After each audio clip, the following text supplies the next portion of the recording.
ബ്രിട്ടൻ്റെ ആശങ്ക നാൾക്ക് നാൾ വർദ്ധിച്ചു വരുന്ന ഒരു കാഴ്ചയാണ് നമുക്ക് കാണാനായിട്ട് സാധിക്കുന്നത്. ഇപ്പോഴിതാ UK-യിൽ ട്രെയിനിനുള്ളിൽ വീണ്ടും ആളുകളെ കത്തി ഉപയോഗിച്ച് ആക്രമിച്ചു എന്ന റിപ്പോർട്ടുകൾ പുറത്തു വരുന്നു. 2 ദിവസം മുമ്പാണ് നമ്മൾ ഇതേ ആക്രമണത്തിൻ്റെ വാർത്ത കേട്ടത്. ഇപ്പോഴിതാ വീണ്ടും സമാനമായ രീതിയിലുള്ളൊരു ആക്രമണത്തിൻ്റെ വാർത്തയാണ് നമ്മൾ കേൾക്കുന്നത്. കിഴക്കൻ ഇംഗ്ലണ്ടിലെ കേംബ്രിഡ്ജ് ഷെയറിൽ ട്രെയിനിൽ കുത്തേറ്റ സംഭവത്തെ തുടർന്ന് നിരവധി പേരെ ചികിത്സയ്ക്കായി ആശുപത്രിയിലേക്ക് കൊണ്ടുപോയി എന്ന റിപ്പോർട്ടുകൾ വരുന്നു. ലഭിച്ച വിവരമനുസരിച്ച് 10 പേരെ ആശുപത്രിയിൽ പ്രവേശിപ്പിച്ചിട്ടുണ്ട്. ഇതിൽ 9 പേർക്ക് പരിക്ക് ഗുരുതരമാണ് എന്നാണ് അറിയാൻ സാധിക്കുന്നത്. ഈ സംഭവത്തിന് ശേഷം പോലീസും ആംബുലൻസും ഉൾപ്പെടെയുള്ള അടിയന്തര സേവനങ്ങളുടെ ഒരു വലിയ സംഘം സ്ഥലത്തെത്തി ഈ വിഷയത്തിൽ 2 പ്രതികളെ പോലീസ് ഇപ്പോൾ അറസ്റ്റ് ചെയ്തിട്ടുണ്ട് എന്ന റിപ്പോർട്ടുകളും പുറത്തു വരുന്നു. ബ്രിട്ടീഷ് പോലീസ് 2 പേരെ അറസ്റ്റ് ചെയ്തെന്ന് അറിയാൻ സാധിക്കുന്നു.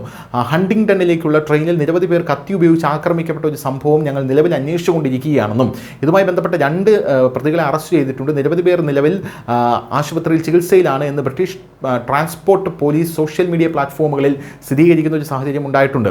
ഒരു വലിയ കത്തിയുമായ ഒരാളെ ഞാൻ കണ്ടു. എല്ലായിടത്തും രക്തം പുരണ്ടിരുന്നു. ജീവൻ രക്ഷിക്കാൻ ആളുകൾ ടോയ്ലറ്റിലേക്കാണ് ഓടി ഒളിക്കുന്നതെന്നാണ് മാധ്യമങ്ങൾക്ക് മുന്നിൽ ദൃക്സാക്ഷികൾ കൊടുക്കുന്ന ബൈറ്റുകൾ പറയുന്നത്.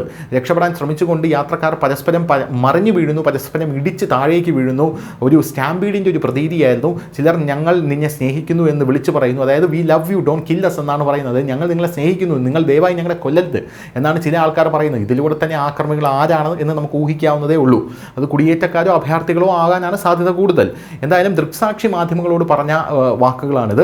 ബ്രിട്ടീഷ് പ്രധാനമന്ത്രി ആശങ്ക പ്രകടിപ്പിച്ചിട്ടുണ്ട്. കെയർ സ്റ്റാർമർ ഈ ഭയാനകരമായിട്ടുള്ള സംഭവത്തെ അങ്ങേയറ്റം ആശങ്കാജനകമാണ് എന്ന് വിശേഷിപ്പിച്ചു. എക്സിലാണ് അദ്ദേഹം ഇത് പറഞ്ഞത്. പക്ഷേ ബ്രിട്ടനിൽ ആശങ്ക വർദ്ധിക്കുന്നു എന്നുള്ളത് ഒരു പച്ചയായിട്ടുള്ള യാഥാർത്ഥ്യമാണ്.